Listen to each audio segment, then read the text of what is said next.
man who broke it all down with Travis Steele getting fired on Wednesday or mutually agreeing to part ways. And now Sean Miller is back. Rick, this week from the Xavier perspective, take me through it. Yeah, it was really crazy because you start hearing these things about Sean Miller, and obviously the fans have been talking about it for a while. I mean, it goes back over a year, and they've just always loved Sean Miller ever since what he did, which was take him to Elite 8 and Sweet 16 back-to-back, and he really had this thing rolling. He had a Xavier brand in a place that the fans really enjoyed. They were the toughest, nastiest team in their conference year after year, and fans remember that. There's a lot of nostalgia there, so the name keeps getting brought up, and all of a sudden we see this thing unfold with Travis Steele, and it's like immediately the first name you start hearing is Sean Miller, and it goes from, wait, maybe this isn't just some crazy fan pipe dream, maybe it's a reality. And sure enough, within, a matter of a few hours, it was very clear that this was not just a target for Xavier, but the target for Xavier, and the only one they were really going after. Now the question is, you mentioned the nostalgia, and I know what he has done.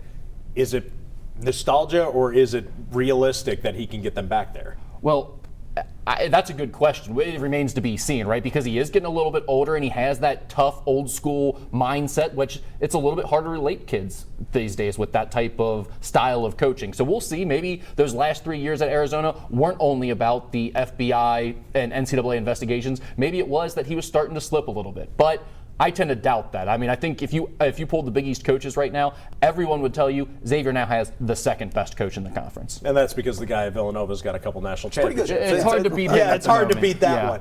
I'm going to address the elephant in the room here with the FBI investigation, with the NCAA investigation, probably a suspension coming for him before he can sit on the bench. Is Xavier ready to handle all of this, and was it smart to bring somebody back who has all of this baggage that they now have to deal with? I think it was smart because if you were going to make a move on Travis Steele, there were no mid-major names at the moment who really excited you.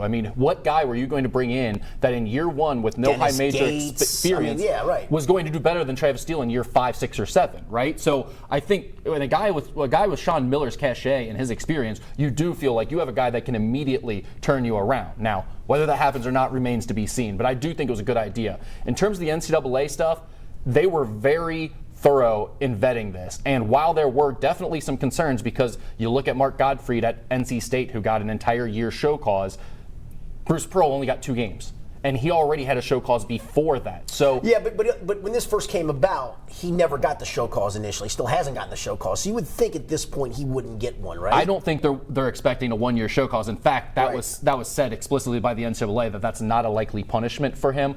But at the same time, you have a giant gap between 2 years for lack of institutional control by a coach and 1 year for lack of institutional control by a coach, which is exactly the violation that's hanging over his head. So if I'm trying to sort this out, I would probably set the over-under at about 10 games for suspension. Right, so I'll ask you this. So Greg Christopher was on the Committee of Infractions, so you would think he knows, or at least knows to ask the right questions to the right people to get the answer he wants, right? He knows as well as anybody in college basketball, I think, what the possible outcomes might be. I just don't think you know exactly how they're going to rule.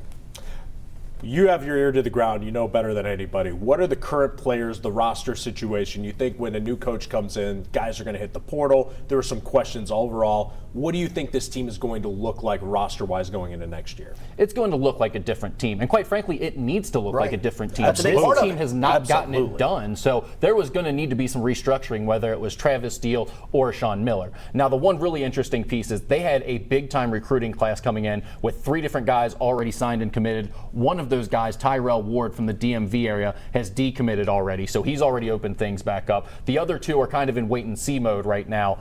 That is a big piece here. You want to be able to keep some of those guys. Sean Miller might have a guy or 2 of his own that he's going to bring in, but 3 guys like that is going to be hard to replace this late in the game. And the portal's always available. These days the portal's a huge part of it. And Sean Miller's one of the few coaches that will give you a recruiting bump when he takes his new job. Any of those mid-major guys, no one knows who that is when they come up to the high major level. But with Sean Miller going to Xavier, that will give them a nice bump this offseason. And the assistant coaches, Travis Steele had one of the better coaching staffs, top to bottom. They were really good in recruiting.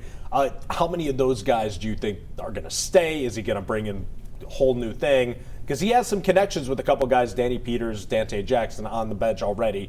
What do you think the staff is going to look like, or do we just not know yet? We just don't know yet. It's funny, you ask about that the day it goes down on Saturday right away, and you hear possible everybody could stay. We'll just be changing head coaches from a pretty good source who you would think might have an idea. And then later that night, you ask somebody else who would also have a good idea, and he says, oh, he's not keeping us sold. So, I mean, it's all over the place. The real answer is no one knows what Sean's going to do yet because Sean doesn't know what he's going to do yet. But there is an interesting part to this, which is normally when a new coaching staff comes in, there's an incumbent staff already with them. So they might bring in one or two of their own guys. Sean doesn't have that. He's been out of basketball. So maybe there is a little bit more wiggle room to keep an extra guy or two on his staff.